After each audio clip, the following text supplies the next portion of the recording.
There's a pretty famous saying by Joe Rogan where he talks about how genius and madness live right next to each other and borrow household stuff from each other. It's a really good metaphor for what a complete fighter needs, even if those two attributes are two very different things. And Jon Jones, according to the UFC commentator, is one fighter that perfectly fits that metaphor. Let's see why Rogan says Jon Jones is the GOAT.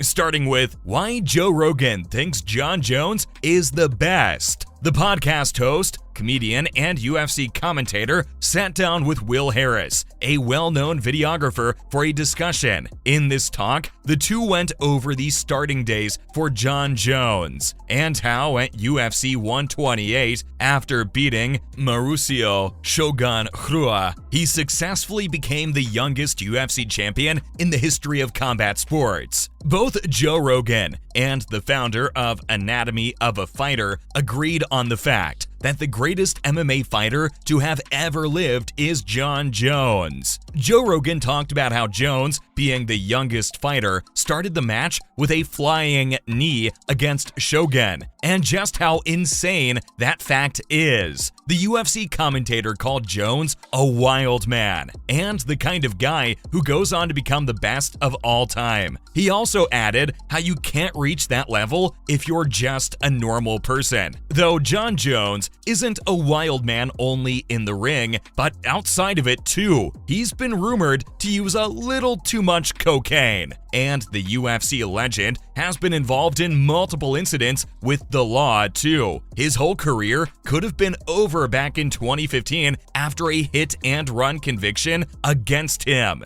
Jones has also gathered many charges around him driving under the influence. But setting aside all the trouble Jon Jones causes and gets into outside the ring, he's always been able to put on a show inside the octagon. And according to a lot of people, including experts like Joe Rogan, there is no question that Jon Jones is the greatest of all time when it comes to the UFC. Up next is Michael Bisping wants Jon Jones to return to the octagon. The former UFC champion turned analyst went to YouTube to answer questions from fans and talk about his thoughts on Jon Jones. Bones had taken a pretty long break from the UFC at the time, after he'd successfully defended his title against contender Dominic Reyes. Though the ongoing dispute with the UFC and Jones' potential move up to the heavyweight class caused his break to extend by a lot more than originally thought. Michael Bisping had good things to say about Bones, calling the American fighter one of the best of all time, and talking about how he's been waiting for Jones to return to the octagon.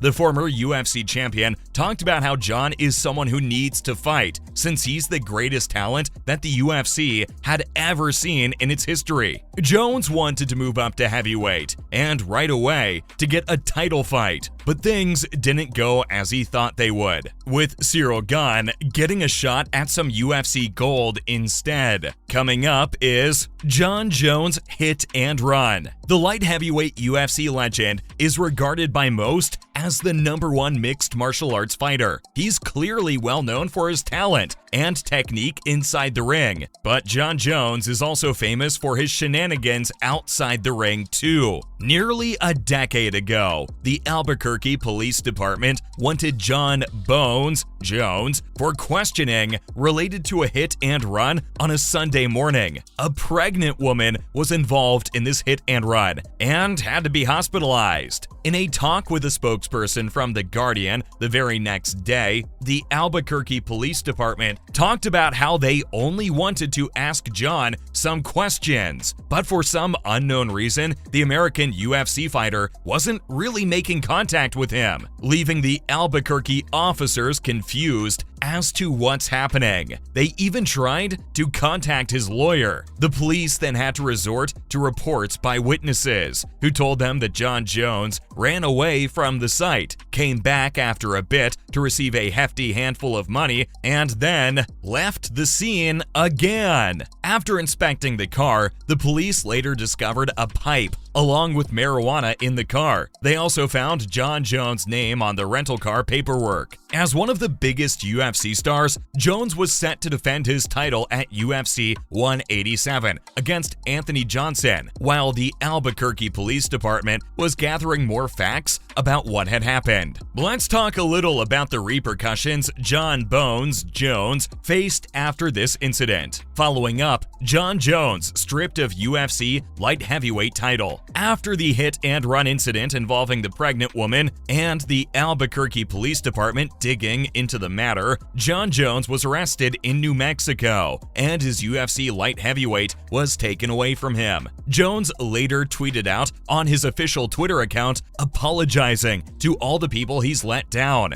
and the UFC legend talked about how he has a lot of soul-searching to do now. UFC CEO Lorenzo Fertitta and UFC President Dana White reportedly met up with Jon Jones in Albuquerque before they made their decision to deprive the American fighter of his light heavyweight UFC title, and at the same time also deprive the UFC of one of their biggest stars ever, someone who's been widely regarded as one of the greatest mixed martial artists of all time, even to this day, 8 years later. Dana White, in a talk with Fox Sports, spoke about how Jones was very disappointed in himself and how he wanted to be known as the greatest ever. But he also added that this was the right decision, and it was one they had to make. And while Jones had won his bout with Cormier in January, even after testing positive in the results for cocaine, he couldn't have his scheduled fight with Anthony Johnson, the #1 contender at UFC 187. Daniel Cormier, the #3 contender, took Jon Jones' place for a shot at the title instead.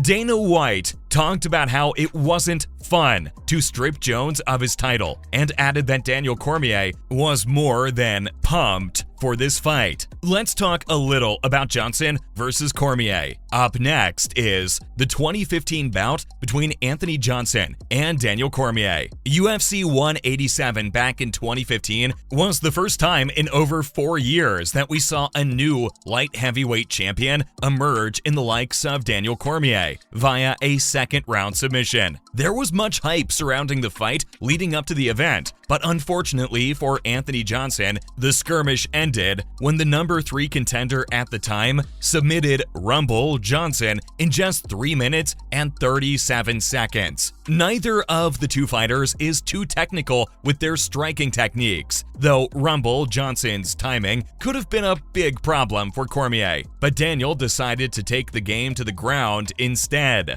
Daniel Cormier went in for tackles and took Anthony Johnson down on multiple occasions. So despite Johnson having the advantage in striking and punching power, Cormier's grappling and wrestling techniques were a little too much for Rumble Johnson to handle. Anthony Rumble Johnson may have lost his fight against Daniel Cormier in a less than impressive fashion, but there's still a reason he was the #1 contender at the time. He's good. So good, in fact, that even Jones didn't really want to fight him. Let's talk about why Jon Bones Jones was scared to fight Anthony Johnson. Coming up is, will Jon Jones and Francis Ngannou fight at UFC 185, and Ngannou's future in the UFC? Jon Jones may make his long-awaited return to the octagon at UFC 285 for a battle against Francis Ngannou, the heavyweight champion. On a recent episode of the MMA Hour, MMA journalist Ariel Helwani revealed that discussions between Ngannou and the UFC had been going well, and that they're considering UFC 285 as the event to mark both Jon Jones' return and also his fight against the Cameroonian and French fighter. Francis Ngannou's last fight was at UFC 270 in January, where he unified the heavyweight title by beating Cyril Gane. In sparring sessions leading up to the fight, Ngannou had suffered from a torn ACL and MCL that he fought with during his fight with Cyril. Though the Cameroonian fighter's manager Markel Martin,